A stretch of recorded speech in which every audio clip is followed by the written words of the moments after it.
ബാൽക്കണിയിലിരുന്ന് ഗണേഷ് ആകാശത്തേക്ക് നോക്കി. നല്ല പൂർണ്ണചന്ദ്രൻ, ചുറ്റും താലം പിടിച്ച നക്ഷത്രങ്ങൾ, മേലാപ്പ് വിരിച്ചുകൊണ്ട് പഞ്ഞിക്കീറുകൾ. എന്ത് രസമാണ് കാണാൻ. കുറച്ചു നേരം നോക്കിയിരുന്നു. പൊടുന്നനെ ഒരാശയം മനസ്സിലൊതിച്ചു. ഗണേഷ് മൊബൈൽ ക്യാമറയിലൂടെ ആ മനോഹരമായ ദൃശ്യം പകർത്തി. ഇത് FBയിൽ പോസ്റ്റ് ചെയ്യാം, കൂടെ ഒരു 4 വരി സ്റ്റാറ്റസായി എഴുതാം. FB തുറന്നു. ആദ്യം ഫോട്ടോ അപ്ലോഡ് ചെയ്യാം. പെട്ടെന്നാണ് അത് ശ്രദ്ധയിൽപ്പെട്ടത്. ഒരു ഫ്രണ്ട് റിക്വസ്റ്റ്, സുശീല പോറ്റി. ധാരാണപ്പാ ഈ സുശീല പോറ്റി. തനിക്ക് ഫ്രണ്ട് റിക്വസ്റ്റ് അയക്കാൻ? കാണാൻ കൊള്ളാം. ഒരു നല്ല സുന്ദരി, ഇടതൂർന്ന മുടി, നെറ്റിയിലൊരു വലിയ കുങ്കുമപ്പൊട്ട്, കഴുത്തിൽ നല്ലൊരു മാല, ഒരു കുലസ്ത്രീ ലുക്കുണ്ട്. സുശീല പോറ്റിയുടെ പ്രൊഫൈലിലേക്കൊന്ന് കയറി. ആകെ 300 ഫ്രണ്ട്സേ ഉള്ളൂ. പുതുതായി FBയിൽ കയറിയതാണെന്ന് തോന്നുന്നു. ഇഷ്ടപ്പെട്ട വിഷയങ്ങൾ ചിത്രരചന, വായന, സംഗീതം, ഫുട്ബോൾ. ഹോ, തൻ്റെ പോലെ തന്നെ. മ്യൂച്വൽ ഫ്രണ്ട്സ് 2-3 പേരുണ്ട്. സുശീല പോറ്റിയുടെ സ്റ്റാറ്റസുകളൊക്കെ ഒന്ന് നോക്കി. സാമൂഹിക പ്രതിബദ്ധതയോടെയുള്ള 1-2 വിഷയങ്ങൾ പോസ്റ്റ് ചെയ്തിട്ടുണ്ട്. പിന്നെ 1-2 കൊച്ചു കവിതകൾ. ഇനി വല്ല ആക്ടിവിസ്റ്റും ആണോ? എന്തായാലും ഇന്ന് അക്സെപ്റ്റ് ചെയ്യേണ്ട, നാളെ നോക്കാം.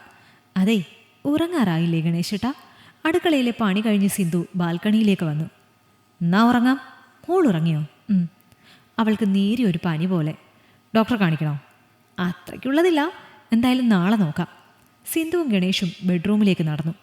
രാവിലെ കുളി കഴിഞ്ഞ് ബ്രേക്ക്ഫാസ്റ്റ് കഴിക്കുമ്പോൾ ഗണേഷ് വീണ്ടും ശ്രദ്ധിച്ചു. സുശീല പോറ്റിയുടെ ഫ്രണ്ട് റിക്വസ്റ്റ് തൻ്റെ അപ്രൂവലിനായി കാത്തു കെട്ടിക്കിടക്കുന്നു. ഗണേഷ് കൂടുതലൊന്നും ചിന്തിച്ചില്ല. ആ റിക്വസ്റ്റ് സ്വീകരിച്ചു. അങ്ങനെ സുശീല പോറ്റി ഗണേഷിൻ്റെ സുഹൃത്തായി. അതെ, സൺഡേ സ്പെഷ്യൽ ഉച്ചയ്ക്ക് എന്താ വേണ്ടത്? അടുക്കളയിൽ നിന്ന് വന്ന സിന്ധു ഗണേഷിൻ്റെ അടുത്തെത്തി ചോദിച്ചു. നിനക്ക് ഇഷ്ടമുള്ളത് ഉണ്ടാക്കിക്കോ.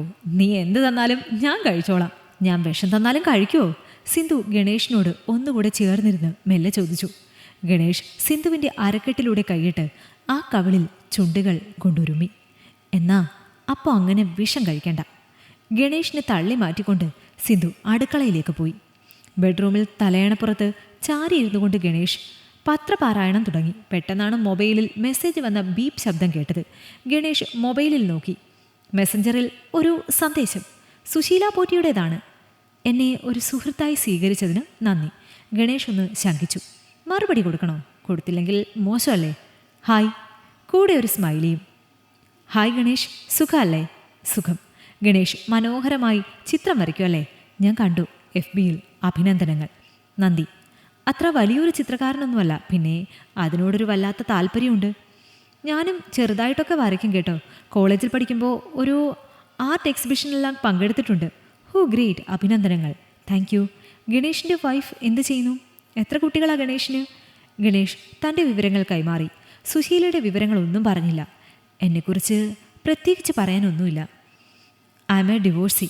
ഞങ്ങൾക്കിടയിൽ വല്ലാത്ത ഒരു പൊരുത്തക്കേട് പോലെ. അതുകൊണ്ട് 2 പേര് സന്തോഷത്തോടെ പിരിഞ്ഞു. ഞങ്ങളിപ്പോൾ നല്ല സുഹൃത്തുക്കളാണ്. ഗണേഷ് ഒന്നും മിണ്ടിയില്ല. ഗണേഷ്, ഞാൻ പിന്നെ വരാം. ആരോ കോളിംഗ് ബെൽ അടിക്കുന്നു. വൈകുന്നേരം മുറ്റത്ത് ഉലാത്തിക്കൊണ്ടിരുന്നപ്പോഴാണ് വീണ്ടും മെസ്സേജ് ടോൺ വന്നത്. അതെ, സുശീല പോറ്റി. ഗണേഷ് അകത്തേക്ക് നോക്കി. സിന്ധു അവിടെ അടുത്തെങ്ങാനും ഉണ്ടോ? സിന്ധു, നീ എവിടെയാ? ഞാൻ സോഫയിൽ കിടക്കുക. ഗണേഷേട്ടാ, ചെറിയൊരു തലവേദന. എന്തേ, കാപ്പി വേണോ? ഒന്നും വേണ്ട, നീ കിടന്നോ. ചുമ്മാ ചോദിച്ചതാ. ഗണേഷ് മൊബൈൽ കയ്യിലേക്കെടുത്തു. ഹായ് ഗണേഷ്, എന്ത് ചെയ്യുക? സുശീലയുടെ മെസ്സേജ്. ഞാൻ മുറ്റത്ത് അങ്ങനെ ചുമ്മാ നടക്കുന്നു. ഞാനും വരട്ടെ, എന്നെ കൂടെ കൂട്ടുമോ? ഗണേഷ് ഒന്നും മിണ്ടിയില്ല. എന്താ, വൈഫ് അടുത്തുണ്ടോ? വൈഫിനെ പേടിയാണെന്ന് തോന്നുന്നു. ഏയ്, അങ്ങനെയൊന്നുമില്ല. ഞാൻ ചുമ്മാ പറഞ്ഞതാട്ടോ. അതുപോട്ടെ ഗണേഷ്, ഫ്ലൂട്ട് വായിക്കുമോ?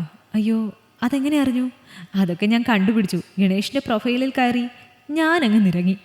ഞാൻ അത്ര നന്നായിട്ടൊന്നും വായിക്കില്ല. ഇപ്പോഴും ഒരു സ്റ്റുഡൻ്റാണ്. എനിക്കിഷ്ടമായി. എനിക്ക് വേണ്ടി ഒന്ന് വായിക്കാമോ? അയ്യോ, ഇപ്പോഴോ? ദേ വീണ്ടും ഭാര്യയെ പേടി. പേടിയൊന്നുമല്ല, അവളൊരു പാവം പക്ക ഹൗസ് വൈഫാ. ചിലപ്പോൾ ഇതൊന്നും ഇഷ്ടപ്പെട്ടു എന്ന് വരില്ല. ശരി, എന്നാ വേണ്ട. അതല്ല, ഞാൻ വായിച്ച് റെക്കോർഡ് ചെയ്ത് അയച്ചു തരാം. എന്നാൽ ഗണേഷ് ഒരു പണി ചെയ്യാം.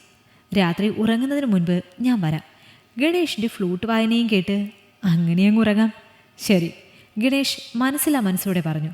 അത്താഴം കഴിഞ്ഞ് പതിവ് പോലെ ഗണേഷ് ബാൽക്കണിയിൽ ചെന്നിരുന്നു. തൻ്റെ പുല്ലാങ്കുഴലെടുത്ത് മെല്ലെ ഒന്ന് ഊതി. മൊബൈലിൽ അത് റെക്കോർഡ് ചെയ്തു. ഒരാവർത്തി കേട്ടു. തരക്കേടില്ല. സുശീലയ്ക്ക് അയച്ചു കൊടുത്തു. പ്രതീക്ഷിച്ച പോലെ തന്നെ ഏതാനും നിമിഷങ്ങൾക്കകം സുശീലയുടെ മറുപടി വന്നു. ഹോ ഗണേഷ്, സോ ഹാപ്പി, നന്നായി വായിച്ചോട്ടോ. My hugs to you. എന്നാലും എന്നെ മറന്നില്ലല്ലോ. Thank you. ഇങ്ങനെ പോയാൽ ഇനി ഗണേഷിൻ്റെ പുല്ലാങ്കുഴൽ കേൾക്കാതെ എനിക്ക് ഉറക്കം വരില്ല എന്ന അവസ്ഥ വരും. ഉറങ്ങാറായില്ലേ? ഗണേഷ് വിഷയം മാറ്റിക്കൊണ്ട് ചോദിച്ചു. ഇല്ല, കിടക്കുന്നു. ഇനിയിപ്പോൾ ഗണേഷിൻ്റെ പുല്ലാങ്കുഴലുണ്ട് ഇന്നെനിക്ക് കൂട്ടിന്. ശരി, എന്നാൽ അത് കേട്ട് ഉറങ്ങിക്കോളൂ. നാളെ കാണാം. കാണണം. നാളെ എനിക്ക് ഗണേഷിനോട് ഒരു കാര്യം പറയാനുണ്ട്. Good night. Good night. Susheela ഓഫ്ലൈനായി. എന്താണ് ബാൽക്കണിയിലിരുന്നൊരു പുല്ലാങ്കുഴൽ കച്ചേരി? ഒരു പാത്രത്തിൽ അരിഞ്ഞു വെച്ച ആപ്പിളുമായി സിന്ധു ഗണേഷിൻ്റെ അടുത്തെത്തി. ഹേയ് ചുമ്മാ, മോൾ ഉറങ്ങിയോ? അവൾ കിടന്നു. ബെഡ്റൂം ലാമ്പിൻ്റെ അരണ്ട വെളിച്ചത്തിൽ ഗണേഷ് കണ്ണടച്ചു കിടന്നു. ഇന്നെന്താ ഗണേഷേട്ടാ വികൃതി ഒന്നും കാണിക്കാത്തേ? സിന്ധു ഗണേഷിനോട് ചേർന്ന് കിടന്നുകൊണ്ട് ചോദിച്ചു. ഹേയ് ഒന്നുമില്ല.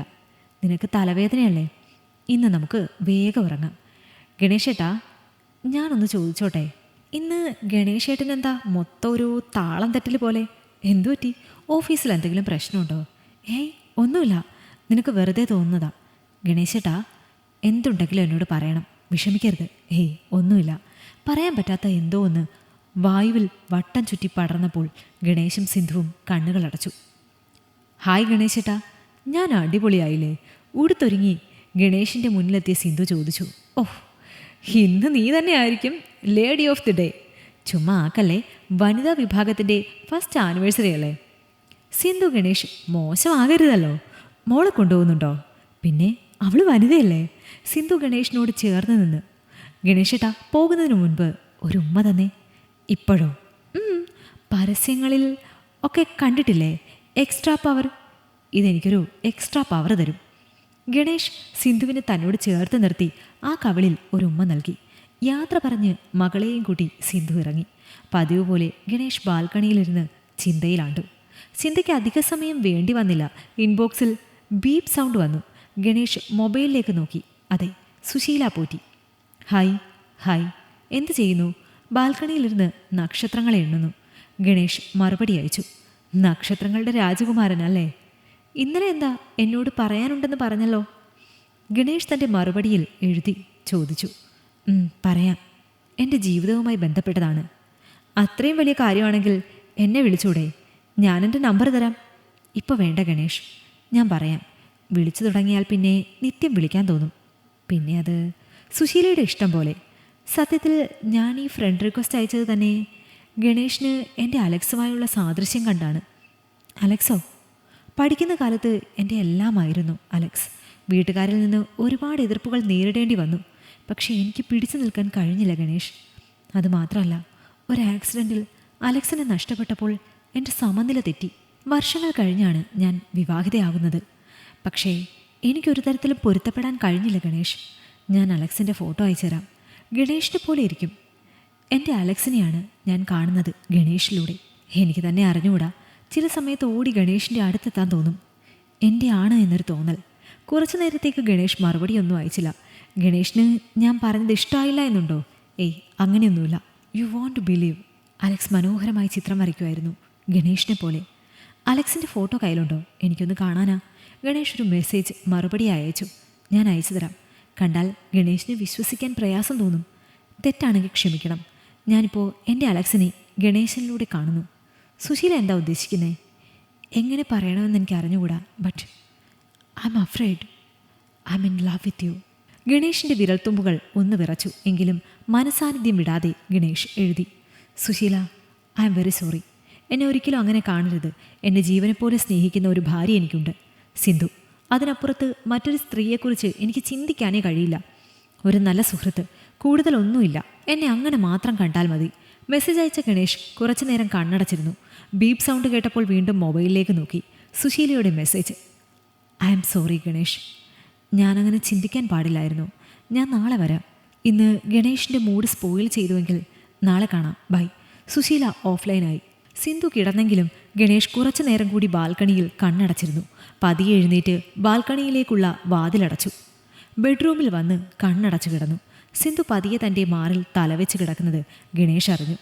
ഒരു ചെറിയ തേങ്ങലിൻ്റെ സ്വരം ചെവിയിൽ വന്ന് തട്ടിയപ്പോൾ ഗണേഷിൻ്റെ നെറ്റി ചൊളിഞ്ഞു. പതിയെ സിന്ധുവിൻ്റെ മുഖം പിടിച്ചുയർത്തി. ഹേയ്, എന്തുപറ്റി? എന്തിനാ കരയുന്നേ? അപ്രതീക്ഷിതമായിരുന്നു സിന്ധുവിൻ്റെ പ്രതികരണം. ഗണേഷിൻ്റെ കഴുത്തിലൂടെ കൈയിട്ട് മുറുകെ പിടിച്ച് അവൾ ഗണേഷിൻ്റെ കവിളിൽ തെരുതര ഉമ്മ വെച്ചു. ഐ എം സോറി ഗണേഷേട്ടാ, ഐ എം സോറി. ഗണേഷ് ഒന്നും മനസ്സിലാകാത്തതുപോലെ സിന്ധുവിനെ നോക്കി. ഞാനൊരു കാര്യം പറഞ്ഞാൽ എന്നോട് ദേഷ്യപ്പെടുമോ? കണ്ണു തുടച്ചുകൊണ്ട് സിന്ധു വീണ്ടും ചോദിച്ചു. നീ കാര്യം പറ പെണ്ണേ.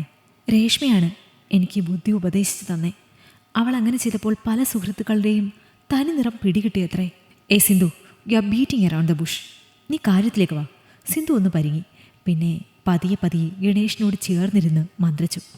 ഗണേശേട്ടന് മെസ്സഞ്ചർ ഇൻബോക്സിൽ മെസ്സേജ് അയക്കാറില്ലേ? ഒരു സുശീല പോറ്റി. അത് ഞാൻ പറയട്ടെ? പറ, എന്നോട് ദേഷ്യപ്പെടരുത്. ഇല്ലടി, നീ കാര്യം പറ. അത് ഞാനുണ്ടാക്കിയൊരു ഫേക്ക് ഐഡിയ ആണ്. രേഷ്മ പറഞ്ഞിട്ടാണ് ഞാനത് ചെയ്തത്. സോറി ഗണേഷ്ട്ടാ. സാരമില്ല, പോട്ടെ. ഞാൻ രേഷ്മയൊന്ന് കാണട്ടെ. അവൾക്ക് ഞാൻ 2 എണ്ണം കൊടുക്കുന്നുണ്ട്. ഗണേശേട്ടൻ എഴുതിയ ആ വരികൾ വായിച്ച് ഞാൻ ഒരുപാട് കരഞ്ഞു. സിന്ധുവിനപ്പുറത്ത് മറ്റൊരു സ്ത്രീയെക്കുറിച്ച് എനിക്ക് ചിന്തിക്കാനേ കഴിയില്ല. ഞാൻ ഗണേശേട്ടനോട് അങ്ങനെ ചെയ്യാൻ പാടില്ലായിരുന്നു. സോറി. സാരമില്ല, പോട്ടെ. സിന്ധുവിനെ ആശ്വസിപ്പിച്ചു. സിന്ധു കൊച്ചുകുട്ടിയെപ്പോലെ കണ്ണു തുടച്ച് ആ മാറിൽ തലവെച്ച് കിടന്നു. അവളുടെ ഒരു സോറി പറച്ചിൽ ഒന്ന് കാണേണ്ടതായിരുന്നു. ഹൈപ്പർ മാർക്കറ്റിനുള്ളിലെ ശീതീകരിച്ച PVR തിയേറ്ററിൽ നിന്ന് രേഷ്മയുടെ കൈവിരലുകൾ തൻ്റെ കൈക്കുള്ളിലാക്കി ഗണേഷ് കുലുങ്ങിച്ചിരിച്ചു. ഹോ, ഭാര്യയുടെ മുൻപിൽ ഒരു മാതൃകാ ഭർത്താവ്. രേഷ്മ ഗണേഷിൻ്റെ കവിളിൽ നുള്ളിക്കൊണ്ട് പറഞ്ഞു. എന്തായാലും ഇനി ഭാര്യയ്ക്ക് ഭർത്താവിൻ്റെ മേൽ ഒരു സംശയവുമില്ല. ഗ്രൗണ്ട് ക്ലിയറായി. അതേ, ഇതൊക്കെ തക്ക സമയത്ത് പറഞ്ഞു തന്നതിനെ എനിക്കെന്താ തരുന്നേ? നിനക്കോ? ദാ ഇപ്പം തന്നെ തന്നേക്കാം. ചോദ്യം കേട്ട ഗണേഷ് രേഷ്മയെ തന്നിലേക്ക് അടുപ്പിച്ചു. മെല്ലെ ചുറ്റും നോക്കി. ആരുമില്ല. ആ ചുണ്ടുകളിൽ അമർത്തി ചുംബിച്ചു. കുറച്ച് വർഷങ്ങൾക്ക് ശേഷം ഷെപ്പേർഡ് ഓൾഡ് ഏജ് ഹോമിൻ്റെ മുന്നിൽ ഒരു വലിയ കാർ വന്നു നിന്നു. അതിൽ നിന്ന് പുറത്തേക്കിറങ്ങി ഡോക്ടർ നന്ദിത ഗണേഷ്, കൂടെ നന്ദിതയുടെ അമ്മ സിന്ധു. ഒരു വലിയ കണ്ണടയും മുടിയിൽ അവിടെ ഇവിടെയായി കൊച്ചു വെള്ളി നിറകളുമായി സിന്ധു കാറിന് പുറത്തേക്കിറങ്ങിയപ്പോൾ ആ മുഖത്ത് വല്ലാത്ത ഒരു ഗൗരവം നിഴലിച്ചിരുന്നു. റിസപ്ഷൻ അരികിലെത്തിയപ്പോൾ നന്ദിത കൗണ്ടറിലിരിക്കുന്ന സ്ത്രീയോട് പറഞ്ഞു, ഞങ്ങൾക്ക് ഗണേഷിനെ ഒന്ന് കാണണം. ഇരിക്കൂ. ഏതാനും നിമിഷങ്ങൾക്കകം മെല്ലെ മെല്ലെ നടന്ന് ഗണേഷ് അവരുടെ മുന്നിലെത്തി. മുഖത്ത് ചുളിവുകളും മുക്കാലും നരകയറിയ മുടിയും മീശയുമായി ഗണേഷ് റിസപ്ഷനിലെത്തിയപ്പോൾ ആ മുഖം വല്ലാതെ ക്ഷീണിച്ചിരിക്കുന്നു. അച്ഛാ, ഞാൻ... നന്ദിത ഓടിച്ചെന്ന് ഗണേഷിൻ്റെ കൈ പിടിച്ചു. ഗണേഷിൻ്റെ മുഖത്ത് നോക്കാതെ സിന്ധു കസേരയിൽ തന്നെ ഇരുന്നു. അച്ഛാ, ഞാൻ വന്നത് നാളെ എൻ്റെ കല്യാണമാണ്. അച്ഛന് ദക്ഷിണ തന്ന് അനുഗ്രഹം മേടിക്കാൻ വന്നതാ. നന്ദിത ഗണേഷിൻ്റെ പാദങ്ങളിൽ തൊട്ട് നമസ്കരിച്ചു.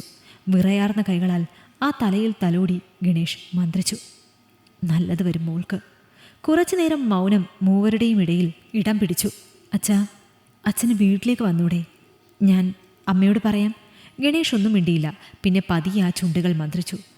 അച്ഛന് അതിനുള്ള യോഗ്യതയില്ല മോളെ.